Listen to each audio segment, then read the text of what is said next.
In this video I will show you how to insert a logo into CapCut PC. So the first step is to open a new design, a new project, and after that we are going to import the logo into CapCut. Let's use ChatGPT logo, and of course we also want a background for it. So then we will upload an image for the background. And as you can see, we can drag it. So now you have imported a background and a logo.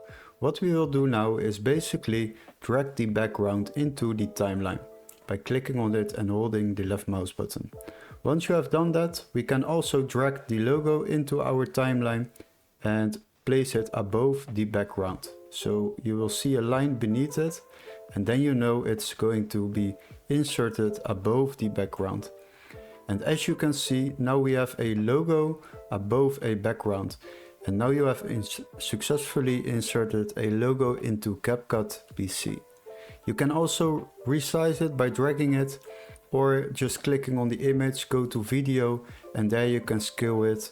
You can also turn it a little bit around or move it. You can center it, do whatever you want. And now you know how to insert a logo into CapCut.